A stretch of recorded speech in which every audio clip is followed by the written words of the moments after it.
Bonjour à toutes et à tous. Aujourd'hui, nous allons parler du comics Léviathan, tome 1, paru chez Urban. C'est écrit par Brian Michael Bendis, qu'on connaît à la base pour son travail chez Marvel, notamment sur Ultimate Spider-Man. Depuis un an, il bosse désormais pour l'écurie DC et écrit entre autres les runs Clark Kent Superman.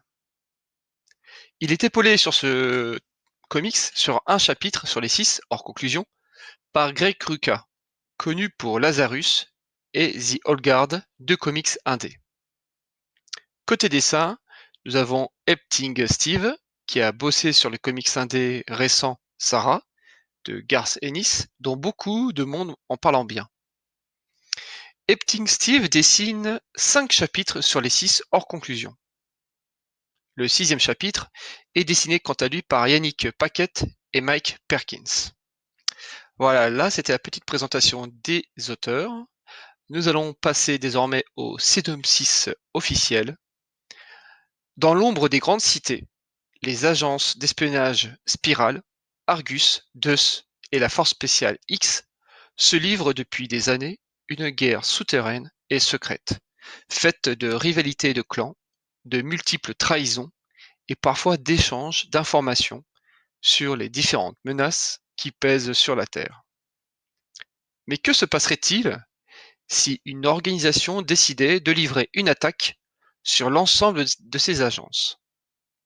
Un changement à la tête du syndicat du crime de Talia al Ghul, Léviathan, risque bien d'en apporter la réponse. Voilà, ça c'est le speech. Alors, qu'en pensez? Tout d'abord, je vais commencer par vous dire que je ne le conseille pas comme porte d'entrée à l'univers DC, évidemment. Pourquoi?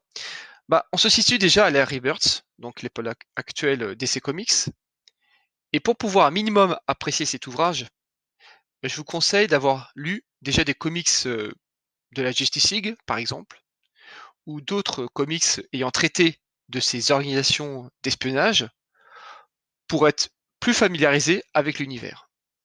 Moi-même, par exemple, j'ai eu besoin à plusieurs reprises de revenir sur les fonctions de chaque organisation secrète, chacune ayant un but et un passé propre.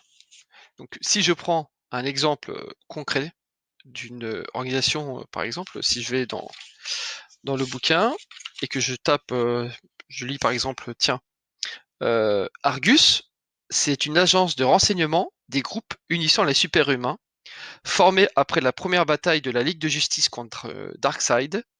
Cette agence a longtemps été dirigée par Steve Trevor, l'amant de Wonder Woman. Voilà.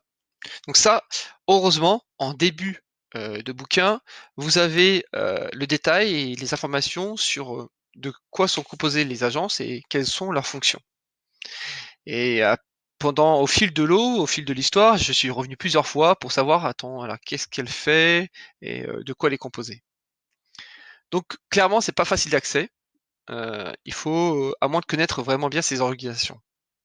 Pour autant, il est intéressant que DC propose finalement une série d'espionnage en 2 tomes seulement. Alors attention, ne vous fiez pas à la couverture un peu mensongère du comics chez Urban. En effet, les héros affichés, qui sont Batman, l'Homme sans visage et Green Arrow, sont peu, voire pas présents du tout dans ce tome 1. Les vrais héros ici sont Lois Lane et Superman. J'ai appris notamment dans ce comics que leurs aventures d'agents secrets étaient finalement développées dans la série Clark Kent Superman, donc du même auteur, qui est actuellement en cours de distribution, et que les 2 tomes Léviathan faisaient partie de sa continuité et sont donc indispensables à la lecture pour les gens qui suivent la série Clark Kent. Mais heureusement, je vous rassure ici, vous n'avez pas besoin de suivre le comics de la série Clark Kent pour comprendre Léviathan. Donc continuons. Nous avons donc une histoire assez adulte ici, sombre, avec une course contre la montre. Nos héros vont devoir comprendre assez vite pourquoi Léviathan agit ainsi et comment vont-ils pouvoir l'arrêter. Au-delà de cette enquête, nous aurons droit à des scènes entre Lois et son père assez touchantes, et des passages avec une Amanda Waller, qui est la chef de Suicide Squad, toujours aussi badass. L'auteur maîtrise toujours son intrigue et il est habitué au code de l'espionnage. Fausses pistes, suspicion, trahison, notamment grâce à sa création du personnage Jessica Jones chez Marvel, qui est une héroïne aux méthodes d'agent secret. Côté dessin, c'est assez propre, assez adulte en termes de traits. Nous avons pas mal de scènes tournées de nuit pour apporter ce côté sombre. Il y a un peu d'action, mais c'est pas le sujet du récit. Donc il y a un côté facile d'accès, lisible, qui contrebalance parfaitement avec le côté dense de l'histoire.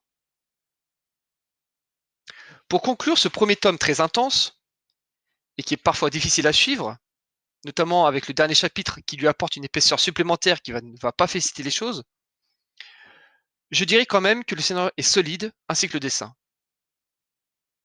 Et pour avoir mon avis sur la suite et la fin de cette histoire, je vous invite à checker cette semaine l'apparition de mon post à ce sujet sur le compte Insta des Podcastors.